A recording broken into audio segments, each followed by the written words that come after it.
la photo de famille.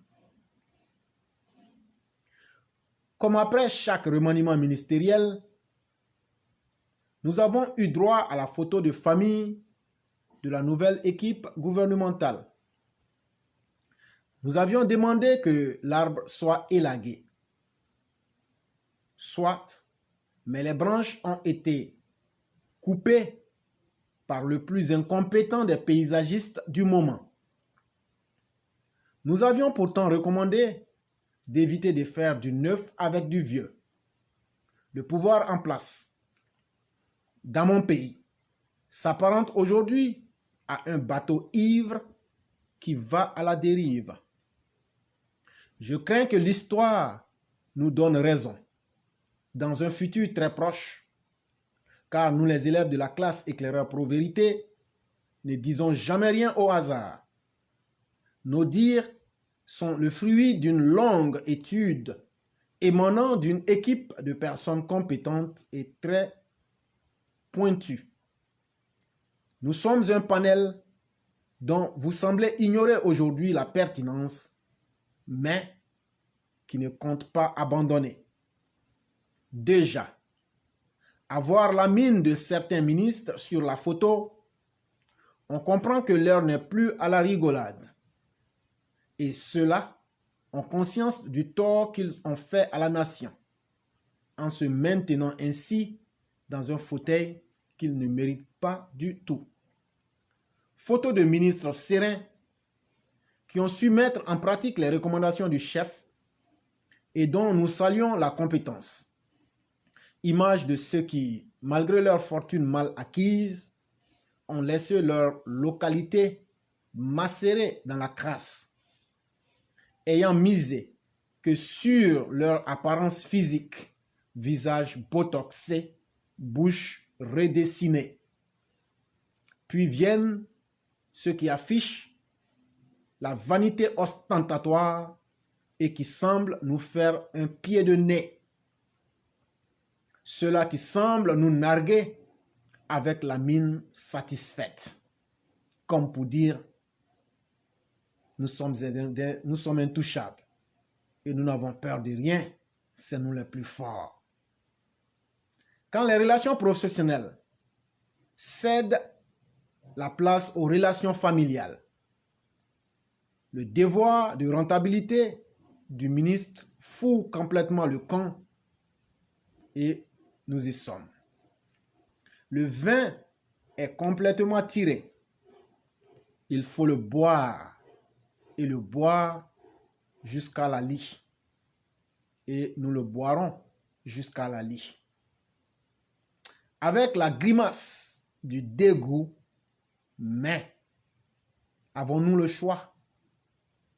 Voilà la question qui est ouverte.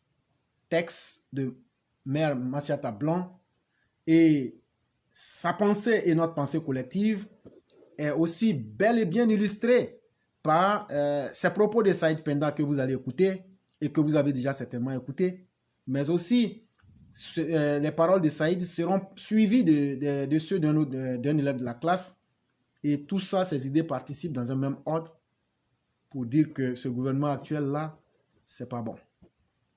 Et donc, sans plus tarder, nous allons écouter ici M. Saïd Penda. Des personnalités que l'on s'attend à voir figurer dans les gouvernements du président Ouattara jusqu'à la fin de son mandat en 2025. Ce quatuor, tel qu'il revient dans toutes les conversations que j'ai eues avec de très hauts dignitaires du parti au pouvoir, est composé de Anne Désiré Ouloto, Kobenan Kwasi Adjoumani et puis Van Zoro Bibalo et Teni Birahima Ouattara. Anne Ouloto a renoncé à son époux qui venait de trahir le président Ouattara par dignité pour combattre l'injustice dont était victime Alassane Ouattara, mais également par conviction pour la vision d'une Côte d'Ivoire unifiée que prône le président ivoirien. L'intrépide porte-parole du RHDP, Kobenan Kwasi Adjoumani, a le mérite d'avoir très rapidement adhéré à la vision d'une Côte d'Ivoire qui transcende les clivages communautaires du président Ouattara, alors que de grandes figures de son parti d'origine, à l'instar du Premier ministre Patrick Achi ou même du président du Sénat, hésitaient encore entre entre leur fidélité au secteur Bédié et le ralliement à l'idée d'un grand parti politique unifié que prônait Alassane Ouattara, il déclare sa flamme politique pour le fils de Dramane Ouattara et de Bintou Cissé. Epiphane Zorobi a fait une entrée fracassante sur la scène publique ivoirienne. Juge à Dimbokro, bourgade qui a vu naître Alassane Ouattara, il a eu l'historique courage, à l'époque suicidaire, de dire le droit en décernant un certificat de nationalité à un Alassane Ouattara que le pouvoir d'alors avait décidé d'en faire un apatride. Le dernier du quatuor n'est pas le moins méritant, bien au contraire, même si ses détracteurs veulent souvent de mauvaise foi réduire son seul mérite à sa filiation d'avec son aîné de président. Responsable des finances du parti qui a soutenu la longue lutte politique qui a conduit à l'élection d'Alassane Ouattara en 2010, Téné Birahima Ouattara a connu toutes sortes de brimades et même l'exil comme son frère. Au-delà de leur engagement assez ligué contre l'injustice qui frappait Alassane Ouattara, ainsi que dans la défense des idéaux du président de la République, ces quatre personnalités ont surtout démontré d'une grande compétence à toutes les fonctions où elles ont été appelées. À l'exception des quatre cités, le sentiment qui résume le mieux celui d'une très large majorité des Ivoiriens à la suite de l'annonce du nouveau gouvernement est la déception. En effet, pour diverses raisons, les Ivoiriens s'attendaient à un changement en profondeur de gouvernement plutôt qu'à un réaménagement qui s'est traduit par une simple réduction de la taille de l'exécutif. On reprend les mêmes et on recommence. Et pourtant, ce ne sont pas les raisons d'un vrai changement qui manquaient. J'ai discuté avec plus d'une dizaine de membres influents des organes dirigeants du RHDP, parcouru les réactions sur les réseaux sociaux de plusieurs centaines de militants et la déception est palpable. Au ministère des Affaires étrangères et au niveau des représentations diplomatiques où j'ai baladé mes oreilles, l'on était partagé entre la colère et le découragement. Écoutez, je vais rompre mon jeûne et aller au lit digérer ma tristesse m'a ainsi congédié un ambassadeur de Côte d'Ivoire dans un pays occidental. Puis d'ajouter avant de raccrocher. C'est à se demander ce qu'elle a fait manger au président pour qu'il la maintienne après toute l'incompétence dont elle a fait preuve. Fin de citation.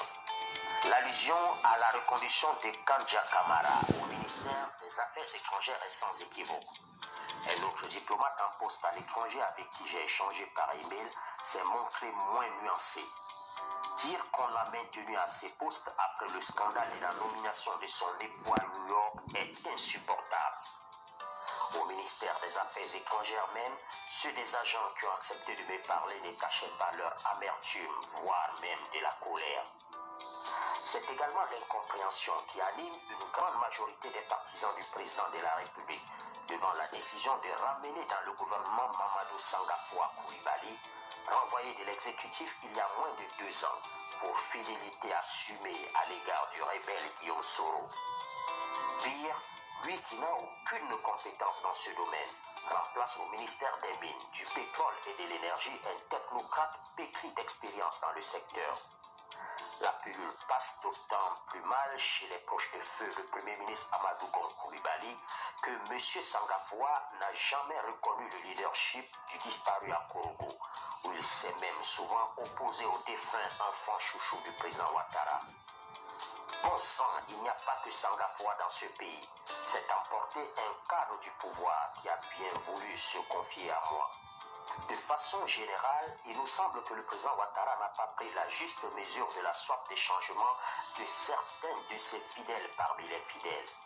Un vœu de voir d'autres compétences mises à contribution au plus haut niveau qui découle d'une part de la lassitude des militants et même de la majorité de l'opinion publique ivoirienne qui voit les mêmes ministres depuis plus de 10 ans, mais aussi de l'attente de plusieurs hauts cadres de faire valoir leur capacité aux hautes fonctions ministérielles. La forte attente de profonds bouleversements au niveau de l'exécutif s'explique aussi par l'incompétence et ou le manque de probité morale de certains ministres, dont on estime qu'ils ne doivent désormais leur maintien dans l'exécutif qu'à des relations privilégiées, réelles ou supposées, qu'ils entretiennent avec le président Ouattara et ou avec la première dame. Selon un diplomate étranger qui connaît bien le microcosme politique ivoirien avec qui je me suis entretenu, le président Ouattara est aujourd'hui otage d'un groupuscule d'intrigants laudateurs. C'est ce petit clan qui, de facto, désigne aux plus hautes fonctions à la place du président de la République. À force de flatterie, de commérages et d'allégeances intéressées, ils sont dans les bonnes grâces du chef, qui en retour leur voue une confiance aveugle.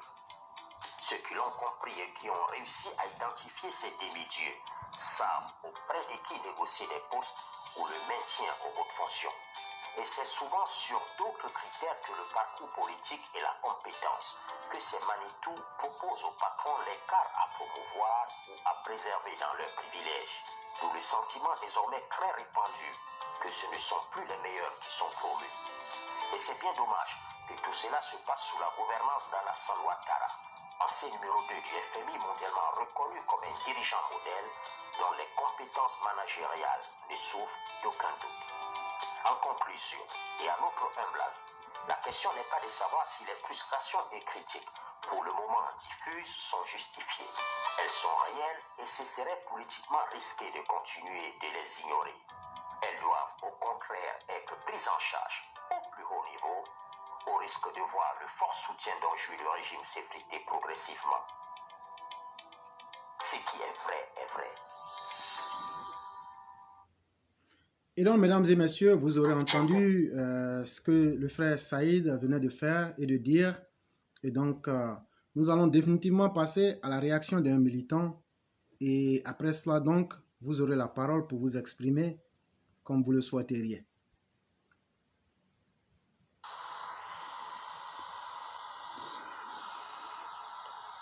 Allô, bonjour, l'éclaireur Pro-Vérité. Bonjour. Je voudrais d'abord te dire merci et dire merci à toute la classe de votre travail vraiment incessant de conscientisation de la population ivoirienne. Et vraiment, je voudrais m'arrêter ici pour vous dire vraiment merci. Et je comprends votre amertume après le deuxième gouvernement de Patrick Archi. Je comprends votre déception et je vous comprends et parce que vous êtes dans la vérité et sincèrement je voudrais vous encourager de continuer ce que vous avez commencé et ce que je peux dire c'est que de ne pas vous décourager quand tu es dans la vérité et la récompense vient demain. Et ce demain-là, c'est pas encore proche. Et peut-être même c'est pas Alassane qui va vous reconnaître, c'est le peuple même qui va vous reconnaître un jour. Et je voudrais que vous restiez sur votre lancée et de ne pas vous décourager. Mais ce que je voudrais reprocher un peu à la classe ou à vous tous, c'est que vous laissez le coupable pour pouvoir accuser les ministres défaillants. C'est Alassane qui est le vrai coupable de tout ça. Parce qu'ils connaissent les compétences de ces gens-là. Ils savent que ces gens-là, quel que soit Alpha, ils n'ont pas une grande vision de développement d'une nation. Alassane devrait coiffer tous ces gars-là par des experts qui devraient être au-dessus de ces ministres-là pour les apprendre à travailler. Parce que je prends l'exemple de Ahmed Bakayoko. Quand tu prends le circuit d'Ahmed Bakayoko, qui a fait Burkina, de Burkina il est retourné à Abidjan, et puis ce monsieur devrait être un premier ministre pour développer la Côte d'Ivoire. Vous pensez que la Côte d'Ivoire pourrait aller où avec ça? Et tous ces ministres ont les mêmes compétences. Ils n'ont jamais traversé la frontière d'Abidjan. Et vous voulez comment ils peuvent avoir une notion de développement? C'est Alassane qui devrait savoir que ces messieurs-là sont des incapables. Mais vous accusez les ministres, vous accusez les directeurs, vous les accusez, c'est pas ceux-là qu'il faut accuser sérieusement. C'est Alassane qu'il faut accuser, parce qu'il ne connaît pas les incompétents. C'est à lui de connaître les incompétents. C'est pas le ministre qui doit se dire incompétent. Lui-même, il doit connaître les incompétents. Le fait qu'il a travaillé dans les grandes institutions et le fait qu'il a vécu aux États-Unis, je pensais qu'il était plus instruit et plus compétent que tous ces gars-là. C'est quelqu'un qui pourrait reconnaître un incompétent. Alassane ne reconnaît pas les incompétents et vous accusez inutilement les ministres. C'est Alassane qu'il faut accuser. C'est lui qui est incompétent. Voilà, c'est ce que moi je voulais vous dire, mais c'est très difficile parce que vraiment, il est meilleur que tout le reste qui est en place, mais il faut souvent dire la vérité où il y a la vérité. C'est Alassane qui est incompétent. Parce que quelqu'un qui ne reconnaît pas les incompétents, c'est lui qui est incompétent. Et je voudrais quand même vous encourager, et surtout vous encourager pour que vous continuez dans cette lancée. Et je voudrais dire merci à tout le monde, et je vous écoute très souvent, et je n'ai pas la chance de tomber sur les émissions à temps. Et vraiment, c'est pour ça que je n'arrive pas à intervenir. Et je prends toujours les émissions en différé. Je ne sais pas ce qui se passe sur mon téléphone, mais je n'arrive pas à voir les émissions à temps. Et ça veut dire qu'en direct, je les ai toujours eues en différé. S'il y a un moyen